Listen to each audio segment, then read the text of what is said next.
Welcome to Columbus House. Come on in, we're going to take a tour. So this is a really important sign here in the entryway where most people come in to go into the shelter. It's important because we want everybody to feel welcome here at Columbus House. Alright, so let's go into the kitchen where the real action happens. Almost every night of the week there is a meal serving group that comes into this kitchen and cooks and serves a dinner meal. On many mornings during the week, you can find a volunteer group here serving breakfast as well. You too could join a meal serving group and sign up to come in and help us do that. You can either come in and cook and serve a dinner, or you can come in and serve the dinner that we have already prepared here on site. But every night we provide shelter for about 125 people, at least through the winter when the overflow shelter is open. And so every day we're washing sheets and towels for those folks so they have fresh linens when they come in at night. Felipe, part of our custodial staff, has the job today of folding all those sheets. This is our on-site clinic on the first floor of the shelter where Hill Health Center comes in a couple of times a week with their street medicine team. We also have volunteer dentist who comes in once a month to provide free dental care for the folks that are here. We provide 80 shelter beds every night. 30 of those are for women and 50 are for men. Inside this room are beds that we provide for people in their first couple of nights that they're here, maybe for the first couple of weeks that they're here.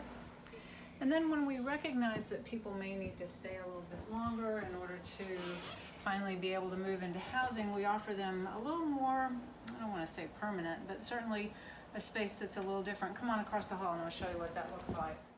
And so what happens on this side of the hall is that people are assigned, again, they're assigned a bed, assigned a little cubby like this where they can leave all their things behind, so like when they leave in the morning they don't have to carry their bags or their suitcases with them. So everybody's assigned a case manager, so the work continues whether they're on that side of the hallway or this, to identify their housing goals, and then they'll work toward that day that they can move on into more independent housing.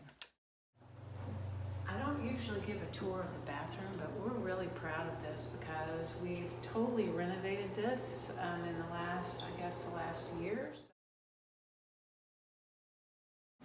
So we're going to take the elevator up to the third floor and show you our respite program. And every person that is referred from Yellow Haven Hospital into our respite program has a private room. When they're here, they're assigned case management services. We also have nursing on site thanks to Yellow Haven Hospital, so that the patients from the hospital who are being referred into respite have access to the medical care that they need in order to fully recover from whatever had them in the hospital to begin with. This program has been incredibly successful over the past 5 years that we've had it. We've been able to reduce the level of recidivism to the hospital. More importantly, we've been able to really see that people get back to their full health before they go back into the shelter, or from here, once they go into a housing situation. Also up here are 3 rooms that are designated for veterans. We have a contract with the VA to provide this kind of service for veterans, as well as shelter beds downstairs. We provide their food. They're 3 meals a day, and they can come in here and eat, or they can go in the TV room and eat. This is a room that a respite client would have. As you can see, they have a bed, a dresser, a little nightstand, a closet, and this is home for them for the time that they're here. The average length of stay is 30 days. Thank you for joining us.